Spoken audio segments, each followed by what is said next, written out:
Welcome back to the Marvel Movie Minute, a daily podcast in which we explore the films of the Marvel Cinematic Universe, 1 minute at a time. In this, our 5th season, we are looking at Joe Johnston's 2011 film Captain America, The First Avenger. I'm Andy Nelson from the Next Reel Film Podcast. And I'm Pete Wright, and I am completely vibration resistant. Today we are talking about Minute 79, which begins with Howard introducing Steve to carbon polymer and ends with Peggy introducing Steve to 4 bullets. Back on the show, it's Jason Dittmer, author of Captain America and the Nationalist superhero. Welcome back, Jason. Thank you very much. I'm vibrating at a high level. All right. At the start of this minute, actually, before we start digging in, because there's going to be a lot of stuff about carbon polymers and shields and bullets and stuff, as we saw a few minutes ago, Howard had been testing the Tesseract energy, the pellets, trying to figure out what was going on in here. Is there any particular reason that any of these people in the background are not working on some of the Tesseract weapons that the troops also brought in? This was something that has been plaguing me. Like, why is it they're only studying this one thing that Steve brought back, but all of the guns, the tanks, everything else that is using Tesseract energy, they're just not worrying about? Is any question about that? Like, why aren't they in here studying that stuff? Because they don't have the hands and tweezers. I saw no hands and tweezers anywhere in this lab, Andy. They are here. They are. If you look at the back when we get to later, that's the area that they tested it. It's all hands and tweezers? They're sweeping up. Well, they're sweeping up the mess that Howard had made earlier. So he had all the tweezers in that one room, and so the explosion just ruined it. So they're waiting. That's right. That's right. I think that it's weird that the only Tesseract energy they ever acknowledge actually getting from the Hydra factory is the one piece that Steve stole, not any of the other elements. It's odd. A good point. Yeah, it's a good point. I feel like a strongly worded letter is I'm going to write one in our future. I'm writing one right now, drafting it to the writers. What is going on? All right, but the minute actually starts with Howard introducing Steve to carbon polymer, setting us up for potentially the clothing he's going to be making for Steve for his actual uniform. Carbon polymer, I tried to look it up. I found carbon fiber and carbon fiber reinforced polymers, not carbon polymer specifically. I think that's basically what they were saying.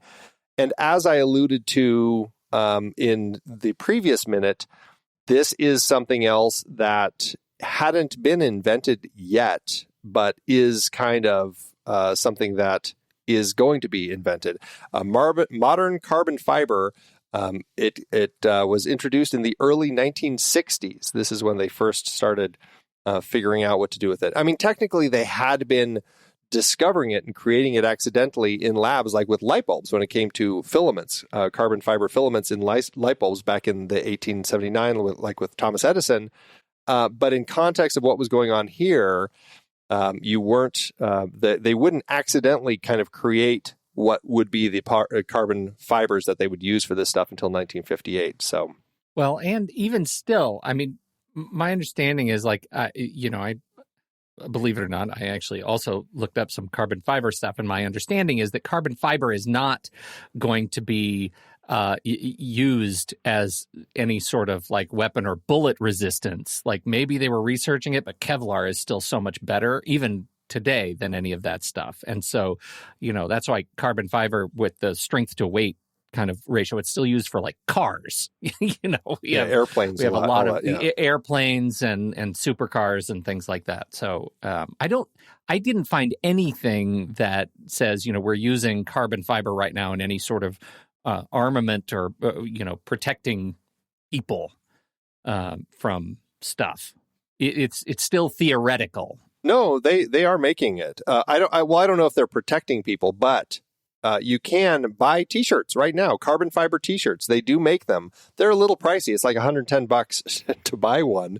No, right. I'm just talking about like to stop bullets. Oh, to stop bullets and swords and stuff. You go for Kevlar. In theory, carbon fiber could potentially stop a bullet, but that's not what they're using it for. Well, Kevlar didn't come around until the 70s, and so they're saying, Howard's got the 50s and maybe into the 60s as far as what he's able to do at this point in the 40s. He's not quite at the 70s yet. I think that's what we're getting out of this. Yeah. So I don't know. Jason, what do you think of the carbon thing as far as what they're leaning toward? Do you buy into is this basically just setting up, hey, we just need to come up with a supersuit? Is this kind of our hand-wavy explanation? Yeah, I guess so. To be honest with you, I don't even know that I read it necessarily as being about his suit. Because we know he can be shot through his uniform and so on. So, I guess I read it as just a kind of throwaway, but I realize I may be really wrong. You guys have done a lot of research here. I kind of read it as a throwaway kind of gesture towards things that he's developing that are in the future, as you say. I don't think I'd necessarily even made the connection to his costume, but I'm also notoriously inattentive. So, well, that's actually a good point. We could just be reading too much into it because Howard does say, it should withstand your average German bayonet, although Hydra's not going to attack you with a pocket knife. So I guess my assumption was, okay, because they're working on his outfit. But I guess maybe I'm just reading into that because of the conversation. No, but you might be right. I think it makes a lot of sense given this is the kind of outfitting scene, so to speak, Yeah, this is Bond in Q's lab, right? Yeah, and the next thing they talk about is the shield. Right. Yeah. That's the next thing he touches. Right. I will say, in the script, when Howard makes a nod to the old shield, Shield Mark III, as we're calling it. He says, I hear you're kind of attached. And Steve says, it's handier than you might think. In the script, Howard's response to him, and this is probably one of those lines that I'm really glad that they cut out of it. So is the hotel chambermaid, but I wouldn't take her into battle. Ooh. Ooh. Yeah. Oh, my God. Some lines. God. Yeah, that's very retro, like to a nearly offensive stage. Yeah. Wow. Yeah, I think they were trying to do this a lot with Howard, and I think wisely Joe Johnston said, I think we can tone some of that down a little bit. It doesn't need to go quite to that extreme. It just, Yikes. The level of that is pretty gross. Yeah. But yeah, we're looking at shields now. So we get to see there are 4 on this table that we look at. We really are only seeing 2 of the shields. I don't know. What do you think of the designs? How do they play for you? Do they look like options that could have actually worked? Well, I've got some deep dive history for you guys if you're shield interested work? on the shield work. Yes, outstanding. It's about the original shield for like the did you call it the Mark III? I called the Mark III the one that he was using, the theater shield. The one that, surprisingly, for a piece of theater propage, is incredibly strong when he's fighting. He actually takes it into battle. Yeah. So, in the comic, this whole kind of story of him having this kind of badge-shaped shield comes from one issue of Captain America, the very first issue of Captain America comics, which comes out about a year before Pearl Harbor. He comes in with this shield, and in the whole issue, that's what he's armed with.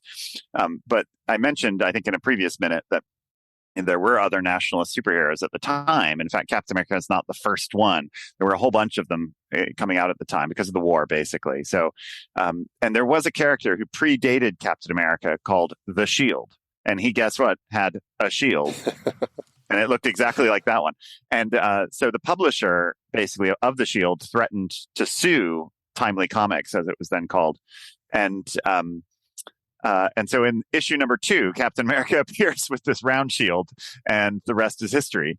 But I love that that's become kind of iconic in a way, right? That kind of people think that the early Captain America had the shield, and in the movies they've woven that in a way, but it's literally just one issue. And they withdrew it under legal threat, So I would love it if the publisher of the Shield now sued Disney, to make get a chunk of the money from all the movies because they've stolen the idea from the Shield. But so anyway, that's and then the shields that are on display are obviously kind of interesting. I think as a character point, it's interesting because they have this kind of moment where he's starting to lay out the technological advantages of them all, and Steve is obviously drawn to the simplicity of the round one, which looks even simpler with no paint on it and everything, right? It looks very just kind of stripped down and beautiful, really. And so I think that, there's an interesting character point they're trying to make there, right? That he's a kind of straightforward hero. He doesn't need all the technology and stuff that Howard wants to give him. Even if, of course, it is, of course, a technology, even if it's a simple one, right? It's this, futuristic alloy. Well, it's a simple one that that Cap doesn't necessarily need to know how to use, right? Like, it just feels like he's in this lab and there's all sorts of technology happening around him, but he just wants to kind of just go for the straight. Like, I know how to use this one already. Like, I feel like it's kind of like me teaching my mom how to use an iPad. It's like, I already know how to use this thing. Yeah. So I don't need electrical relays. I don't need relays or flamethrowers or anything like that. Yeah. I think there's a lot to that. And to that end, in a weird, I suppose you could draw a similarity in the way that the scene plays out to Indiana Jones and the Last Crusade, when they're talking to the knight, and it's the simple cup of a carpenter that is of course, the Holy Grail that they're looking for.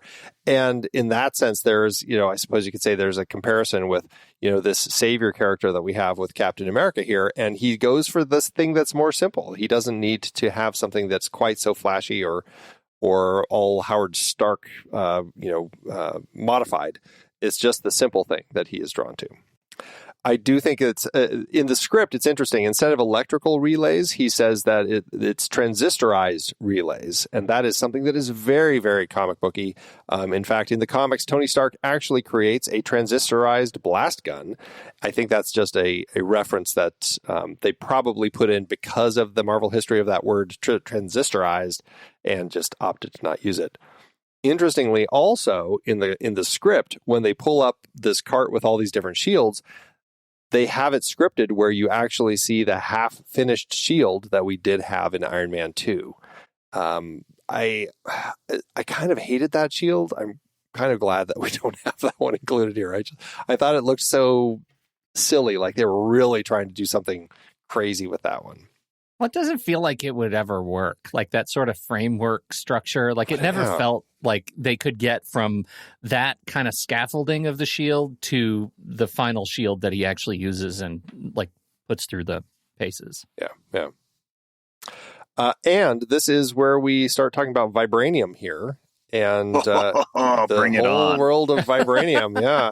But my first question before we get into it, like, why wouldn't Howard show him this? Is it just because it's a prototype? Like, he's made it.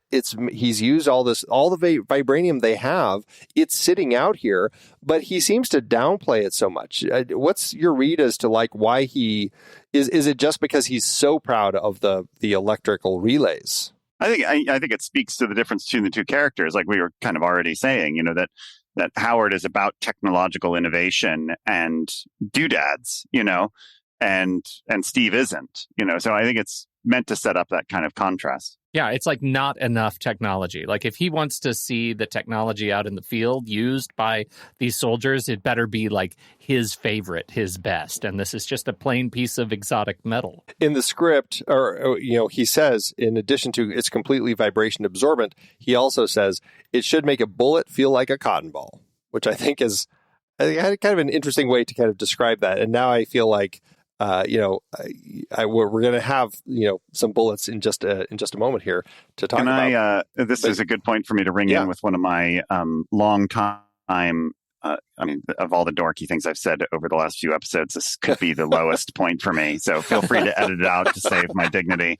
If you know a little physics, so the idea of vibranium is that it absorbs energy, right? It absorbs impacts and so on. Like you just said, a bullet becomes a bit of cotton, right? Well, there's no difference actually between a bullet striking the shield and Captain America trying to pick it up or throw it, because that's just both of them are forces exerting on the metal. So in theory, Captain America shouldn't even be able to pick it up. He shouldn't be able to throw it. If he tries to throw it, it should just go a couple of inches in front of him. The physics of it makes no sense whatsoever, but they play that up over and over again. Like he'll jump out of a plane and then he'll put the shield on his feet and land on the ground with it, and it's like you can't have it going both ways, or one way. It's got to work in both ways. It should be completely immune to people trying to move it. Yeah, the fact that he can then later use it and boomerang it off of other people's faces. Ricochet. Like it should just not even get. They to shouldn't a face, feel anything. Right? It shouldn't feel anything. Right? Yeah. Yeah, we'll certainly be talking a little bit more about that tomorrow when we start that, the boomerang, because it is an interesting element that's added to this thing. And yeah, it's strange. And I guess, well, let's talk about vibranium. Deep dive. In the Marvel Cinematic Universe, in the context of the stories here, it all starts in February 1940. Howard is presented with vibranium in LA, a metal that Stark Industries researchers had discovered in Africa. And then they have been developing it, and obviously he decided, hey, let's turn it into a shield, and that's where we are with it. In the comics, the shield actually had adamantium in it, and I don't know, the speculation, I don't know if I've heard anything official, but speculation is since 20th Century Fox had the rights to the mutants and Wolverine and all of those characters, they likely also had the rights to say adamantium, so we couldn't even bring it up here. So they just decided to just stick with vibranium here. In context of vibranium, I mean, the idea of it coming from a meteor that had crashed in Wakanda, it turns into this kind of thing that is used very fluidly when they need very strong stuff in the comics. I guess specifically, let's just say, in Captain America, did you find vibranium kind of popping up in his stories often? Yeah, I mean, the shield itself, I mean, one, I've already expressed my skepticism. I mean, even think about what you just said, a meteorite of vibranium hits the Earth. Well, how would you know? I mean, it certainly shouldn't make a crater. And, anyway, but I'll set that aside for a moment. And say, in the comics, it's the kind of genealogy of the shield is obviously really important, as it becomes a kind of fetish object in a way, right? The shield, like Thor's hammer and Iron Man's mask or something like that, are the kind of three fetish objects of the Marvel cycle, right? And they're like sacred items that are imbued with tremendous symbolic and material power. So in the comics, it's similarly kind of, almost like the role of the Constitution in American life is filled by the shield in Captain America's life, right? It's this like central thing. And, who gets to wield the shield when Steve Rogers retires becomes a big thing. It's like it becomes a stand-in for the entire idea of Captain America, or even America itself. And both through its kind of indestructible nature, much like America itself, we persevere. It's a defensive symbol, right? That it's like, it's in a way obvious. Like Iron Man has his suit, which is a big weapon system. Thor has his hammer, which is a weapon. But Captain America has a shield, which is, something you hide behind, like we see in this minute. Of course, he does use it offensively, as we'll talk about, I guess, in a bit. But similarly, the U.S. has a Department of Defense, which nevertheless seems to go on offense every once in a while. So, I think the shield is kind of doing a heavy symbolic work. And then they have to explain it, of course. And the narrative in the comics, as you say, is that it's a vibranium adamantium mix, which, again, don't get into the physics of how you would make an alloy of two things that. And then I believe it was, stabilized by some kind of energy ray or something like that. So the idea is that it's one of a kind, even if in practice they've come up with a couple of them over the years. Because of course, any symbol that's as evocative as this has to get broken every once in a while. Kind of once in a generation, something happens to Captain America's shield, and then they have to come up with some either way to fix it or whatever. Yeah, I mean, the vibranium element is in there. I would say in some ways the adamantium bit gets played up maybe a bit more, at least in the comics that I read. I don't quite know. Yeah, that's true. I mean, I think that you drop adamantium, and you have to talk about that other symbol, which is Wolverine's claws, of course, which in Wolverine is such a symbol of like the superhero sacrifice, that every time he wields these incredible claws, he is hurting himself a little bit more, and were it not for his his healing ability, he wouldn't be like that. Is a symbol in of itself of superheroic sacrifice. Yeah. As a force for good through grief. And so Wolverine is another really interesting character, and it leads to, I think, one of the most powerful, even more powerful nerd questions than would a vibranium meteorite be felt if it hit the Earth. Would Wolverine's claws cut Cap's shield? And I don't know that is a settled question in internet nerddom. So It is settled in comics canon because they did battle each other, and adamantium cannot cut adamantium. So right. So it's all good. It's all good. Yeah. Okay. All right. So that's someone's going to call me out on that. Someone's going to write in and be like, there was this issue of you forgot this show is going on the internet. Yeah. And so I'm sorry about that. God, the last thing I should do is make settled canon statements on a podcast going out to fandom. Well, I look forward to talking a little bit more about it tomorrow and vibranium in relation to boomerang physics. But for now, let's see how it handles with bullets. This is this moment where Peggy now comes in. She's hoping to pull Steve away from this apparently very brief conversation he's had with Howard Stark, looking at these shield options.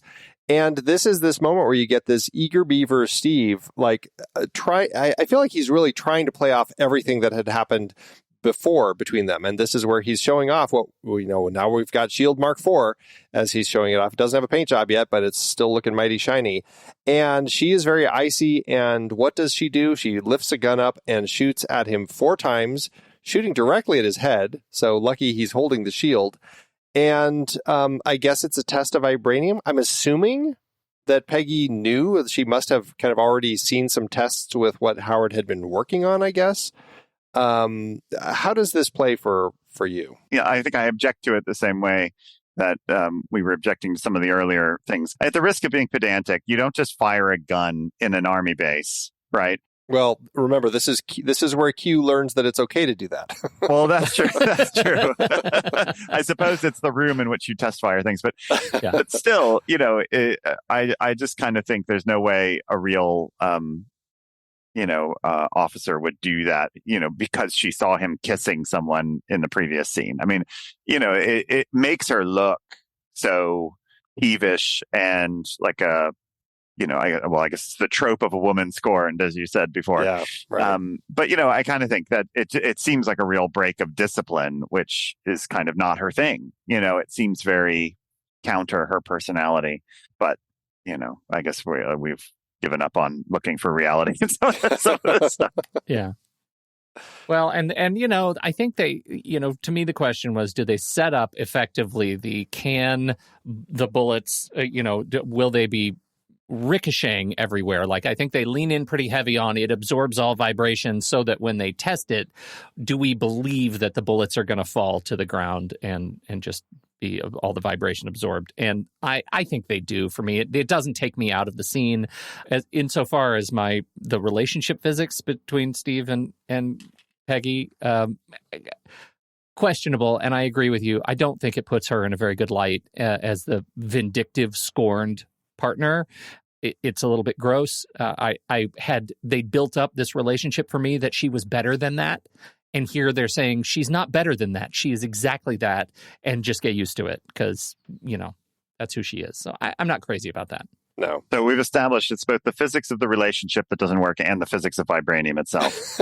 Yes, right. Everything's broken. Yeah. Everything is fundamentally broken. Yeah, speaking to the physics of the vibranium, would it ring? Would it make that ringing sound? Because wouldn't that also absorb? Because the ringing is essentially the vibrations moving through the surface of the metal causing the ringing sound, but that we wouldn't even hear that. It would be Andy, that's silent. the spirit. That's the spirit, Andy. I want you to you start questioning everything now, right? And you realize it's all a big charade. Really, as soon as the bullets hit, the universe will fold in upon itself. Yeah. Everything will be over. There is no substance less exciting for a movie than vibranium if it actually existed as they describe it as existing. Right. Literally nothing would ever happen. Yep, right. It just takes everything right out. Fantastic. Well, okay. I guess this is officially Steve deciding that I'm going to go with this shield. It protected me from Crazy Peggy. And interestingly, it also leaves scorch marks. The bullets, you see a couple scorch marks from the bullets. So I don't know. I guess that's just a heat mark you can probably rub off. I'm assuming that the vibranium is not damaged here. Does that make sense as a read? Because why would it be scorched if yeah, vibranium? It shouldn't. It wouldn't be stained. I mean, it begs the question of how you would even paint the shield, right? If you can't put force on it. It's vibration-free paint. Yeah, I guess so. Maybe. But I mean, your point about the scorch, like that doesn't make any sense. These bullets aren't flaming bullets or something, and they're hitting metal that's completely, impervious. It's what is that? It doesn't make sense. None of it makes sense. None of this makes sense. That's where we're left with here.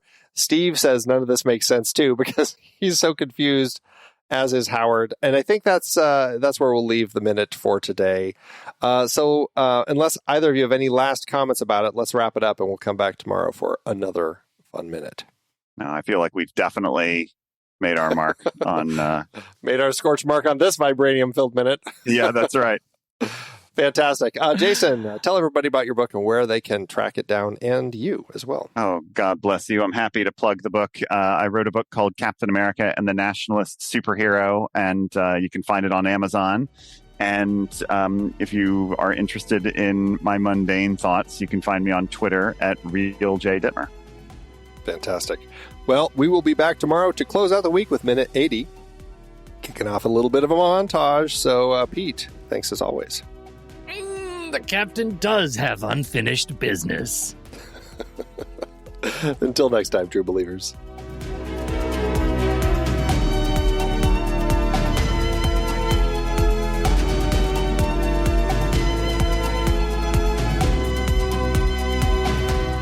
Marvel Movie Minute is a production of True Story FM. Engineering by Andy Nelson. This season's music is Spread the News by Anthony Vega, and this season's show art is by Winston Yabo. Find the show at truestory.fm, and if your podcast app allows ratings and reviews, consider doing that for this show.